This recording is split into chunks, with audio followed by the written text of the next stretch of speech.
Good morning friends. तो आज मैं आई हूँ कुछ मिथ को लेकर के, जो कि जैसे औरतें प्रेग्नेंट होती हैं तो उनको उनके लिए ये सारी एक गाइडलाइन बन जाती है। और इसको गलत नहीं कहेंगे क्योंकि पहले से लोगों के कहने से और सारी चीज़ों की वजह से चलती आ रही हैं।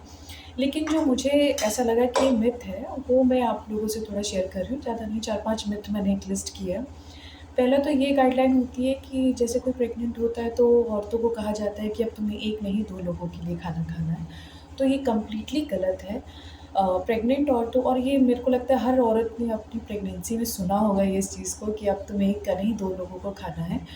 तो इस ये कोई भी औरत 2 लोगों का खाना नहीं खा सकती है। जितनी उसकी पेट की कैपेसिटी है उतना ही वो खाएगी।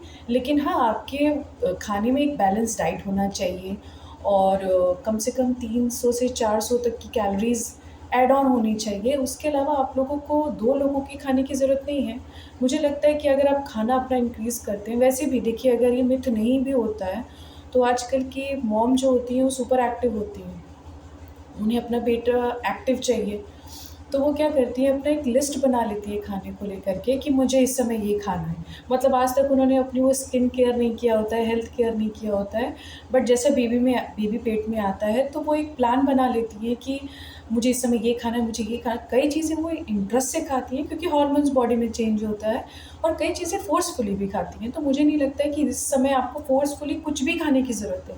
जैसे आपको सैलेड खाना चाहिए, देखिए रॉ खाना ऐसा होता है कि जिसके थ्रू आप बैक्टीरिया आपके अंदर आ सकता है। तो रॉ खाने को थोड़ा-सा अवॉइड करना चाहिए। अदरवाइज़ जो आपको एक लिमिट में 400-300 सरप्लस होना चाहिए आपका कैलोरीज़, बैलेंस डाइट होना चाहिए, आपके खाने में प्रोटीन होना चाहिए, आयरन होना चाहिए, फॉलिक होना चाहिए। इसके अलावा कुछ अलग से खाने की ज़रूरत नहीं है, क्योंकि जब आपका वेट गेन होता है तो फर्स्ट ट्राइमेस्टर में हम लोग इतना वेट गेन कर लेते हैं कि वो फर्दर जब बच्चे का एक्चुअल वेट ग्रो होता है तो वो पूरा बॉडी पे दिखने लगता है। फिर ये आपको अभी नहीं, डिलीवरी में भी प्रॉब्लम होता है, नॉर्मल डिलीवरी के चांसेस कम हो जाते हैं क्योंकि पेट में बच्चा दबने लगता है आपके हेल्थ ग्रोथ की वजह से। और जब नॉर्मल डिलीवरी के चांस चलिए ठीक है, उसके बाद जब पोस्ट डिलीवरी होती है, जब ये फेज़ एकदम हट जाता है, हर औरत को फिट एंड फाइन दिखना है, तो ये रिड्यूसिंग में थोड़ा-सा आपका टाइम लगाता है। तो आपको बहुत माइंड सेट करके कि आपका बच्चा भी हेल्दी हो, कितनी कैलोरीज़ खा रही है, किस तरीके से, विदाउट नोइंग एनीवन आप अपना डाइट चार्ट बना करके, अगर डायटीशियन से बात करके, या तो खुद हमारे मम्मी लोग डायटीशियन होती हैं बस, हाँ, लेकिन आप भी अपग्रेडेड हैं तो थोड़ा-सा सोच विचार करके अपने खाने को ऐड ऑन रखिए। तो इसका मतलब ये नहीं कि आपको 2 लोगों का खाना खाना है। दूसरा कि एक प्रेग्नेंट औरत कभी चाय और कॉफ़ी नहीं पीना चाहिए। कुछ लोग कहते हैं कि चाय कॉफ़ी पीने से बच्चा काला हो जाता है। तो ये कम्प्लीटली गलत है। आप लिमिट में पी सकते हो, जैसे क्योंकि कई लोग टी लवर्स होते हैं भाई यूपी में, और वैसे भी कई लोगों का दिनचर्या या ऑफ़िस में भी होते हैं, तो उनका शुरुआत ही 1 कप चाय से होता है। हालाँकि चाय तो पीना नहीं चाहिए, लेकिन अगर आपकी डाइट में है, आप उसको पीते हैं, तो 1 कप आप पी सकते हैं, उससे कुछ नहीं हो जाएगा। ऐसा कुछ नहीं होता है कि चाय और कॉफ़ी पीने से आपका बच्चा काला हो। थर्ड ये भी है कि जो लोग आयरन की टैबलेट लेते हैं, तो उनका बच्चा काला पैदा होता है। तो ये भी एक बहुत बड़ा मिथ है कि अगर आप आयरन की टैबलेट लेते हैं, तो ऐसा कुछ नहीं है कि आपका बच्चा काला होगा, क्योंकि ये सारी चीज़ें जेनेटिक पे होती हैं। आपका रंग, आपके हस्बैंड का रंग, आपकी पूरी फैमिली, इनफैक्ट बच्चे दादी पे भी जाते हैं, जेनेटिक्स के ऊपर रहता है। तो क्योंकि हम लोग के जब बेबीज़ होते हैं तो हम लोग कंपेयर करते हैं, अरे ये इसकी तरह, ये इसकी तरह, इसके हाथ हैं, पैर हैं। तो ये जेनेटिक होता है। ऐसा कुछ नहीं कि आयरन की कैप्सूल लेने से और आपके चाय कॉफ़ी पीने से आपका बच्चा काला हो जाएगा। तीसरा मिथ ये है कि आप लोग बायो ऑयल लगाओ और कोकोनट ऑयल लगाओ और शिया बटर लगाओ, उससे क्या होगा, आपके स्ट्रेच मार्क्स नहीं होंगे। तो ये बहुत बड़ा मिथ है।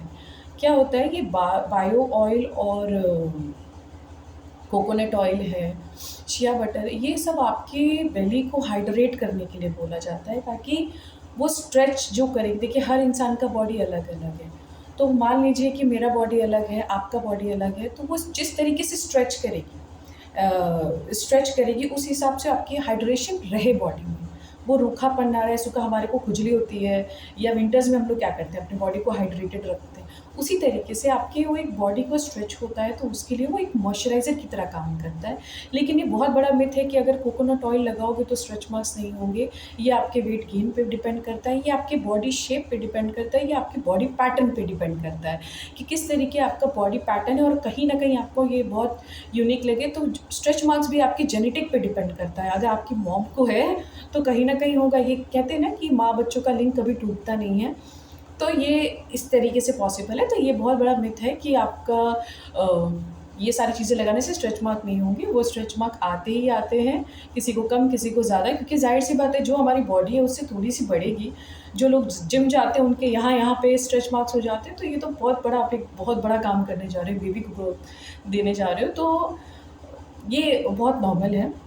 फिफ्थ है, प्रेग्नेंट वुमेन को सिर्फ रेस्ट करना चाहिए। ये तो मैं नहीं मानती हूँ, क्योंकि मैंने अपनी पूरी प्रेगनेंसी पीरियड में मैंने अपनी जुलाई से मेरी प्रेगनेंसी स्टार्ट हुई थी। मैंने जनवरी 15 जनवरी तक काम किया था और काम छोड़ा भी इसलिए क्योंकि मेरे एमएड के एग्ज़ाम बीच में फँस गए थे।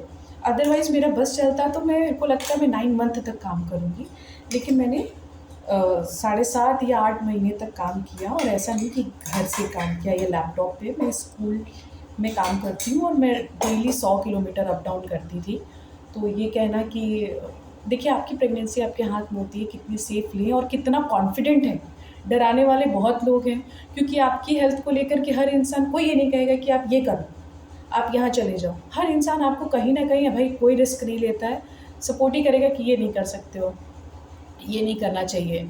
हर इंसान सेफ साइड। लेकिन आप कितने अपने पे कॉन्फिडेंट, मुझे भी कहा गया था कि अब जॉब छोड़ दो, अब आप तुमको रेस्ट लेना चाहिए, पहला ट्राइमेस्टर है, बच्चा बहुत हिलता है, बहुत कुछ उन्होंने मुझे भी बोला था। बट जो मुझे, मेरे अंदर जो कॉन्फिडेंस था कि मैं कर लूँगी, तो मेरे से हो गया। तो मैंने वो काम किया, वो मेरे लाइफ पे बहुत अच्छा मेरा उसका इम्पैक्ट रहा, जो मैं काम करती रही। शायद ना काम करती तो ये एक हार्मोनल इतने डिसबैलेंस होते हैं, इतने चेंजेस होते हैं कि एक औरत को घर पे बैठा के उसके मूड स्विंग्स नाम दे दिए जाते हैं, लेकिन जो इंटरनली उसके चेंजेस होते हैं वो मेरे को लगता है सिर्फ वो औरत ही समझ सकती है। क्योंकि जब एक, हर औरत अलग है, हर प्रेगनेंसी अलग है, तो वो फ़ील भी अलग-अलग कर सकती है, कोई उसको समझ नहीं सकता। इस ड्यूरेशन में सिर्फ वही अपने आप को बेटर समझ सकती है, बेटर सिचुएशन अपने लिए बना सकती है और अपने घर वालों के लिए समझा सकती है। 5वां मैंने सुना है कि अल्ट्रासाउंड बच्चों के लिए सेफ़ नहीं है। ये तो मैं अक्सर सुनती हूँ कि अल्ट्रासाउंड मत कराना, अल्ट्रासाउंड बच्चों के लिए सेफ़ नहीं होता है। तो ये कंप्लीटली मिथ है, ऐसा कुछ नहीं है। क्योंकि आपके इस मिथ से क्या होता है, कई लोग जो गाँव में हैं, गाँव में नहीं, आजकल मैं काफ़ी लोग देख रही हूँ शहर में भी, लोग जो गाँव से आ जाते हैं कि नहीं अल्ट्रासाउंड नहीं कराना है, उसकी रेज़ पड़ेंगी। ऐसा कुछ नहीं होता। अल्ट्रासाउंड आपके बहुत ज़्यादा नहीं होते, मेरे को लगता है 3 से 4 आपको एज़ रिक्वायरमेंट आपको अल्ट्रासाउंड कहते हैं। एक फाइनल आपका अल्ट्रासाउंड होता है, एक आपके 3 मंथ के बाद होता है, एनटी-एनबी स्कैन जिसे बोलते हैं। एक पहले मंथ में ही जो प्रेगनेंसी कंफर्म कराने के लिए करता है कि प्रेगनेंसी है कि नहीं, वो कराए तो कराए, उससे कोई फ़र्क नहीं पड़ता, तब आपका बच्चा बहुत छोटा होता है।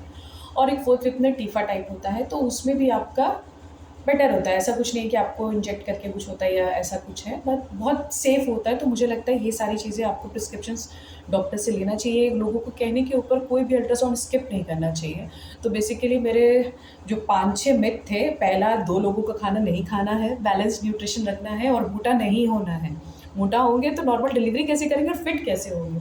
दूसरा, चाय-कॉफ़ी पी सकते हैं लेकिन लिमिट में। तीसरा, कोकोनट ऑयल लगाइए, हाइड्रेशन के लिए लगाइए, लेकिन किसी से घबराइए मत कि उसका नहीं हुआ है, मेरा कैसे हो गया। तेल लगाना शुरू कर दिया, टेंशन नहीं लेना है, बहुत अच्छा पीरियड है, ये पीरियड कभी नहीं आएगा। जब उस समय रहते हैं तो ऐसा लगता है अरे बहुत प्रॉब्लम है, लेकिन मुझसे पूछिए, किसी भी माँ से पूछिए, वो टाइम सबसे बेस्ट है। किसी के फैमिली में कुछ भी अप डाउन है, माइंडसेट कुछ भी अप डाउन है, but you can manage it, enjoy करिए उस टाइम को। 4th आयरन टैबलेट खानी है, फॉलिक टैबलेट खानी है, बच्चा काला नहीं होगा, बच्चा माँ-बाप के ऊपर डिपेंड करता है। 5वां, प्रेग्नेंट वुमेन को सिर्फ नहीं लेटे रहना है, लेटे रहेंगी तो सिर्फ अपना काम, अपनी प्रेगनेंसी को कॉम्प्लिकेट करेंगी, ठीक है?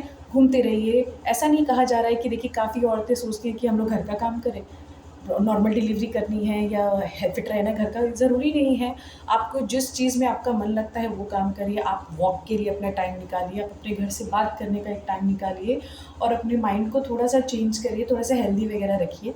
और छठा, अल्ट्रासाउंड सेफ़ नहीं है। और एक और मैं बहुत कहना चाहती हूँ कि जो प्रेग्नेंट औरतों को रेस्ट करने के साथ एक और ये बहुत बड़ा पॉइंट आता है कि प्रेग्नेंट औरतों को बाहर नहीं जाने दिया जाता है। देखिए, तब अनसेफ रहता है। 9th मंथ में तो वो खुद ही कहीं नहीं जाएगी। 9th मंथ में तो वो खुद ही इतनी पी का प्रॉब्लम होता है, वॉशरूम का प्रॉब्लम होता है, वो खुद ही कहीं नहीं जाएगी।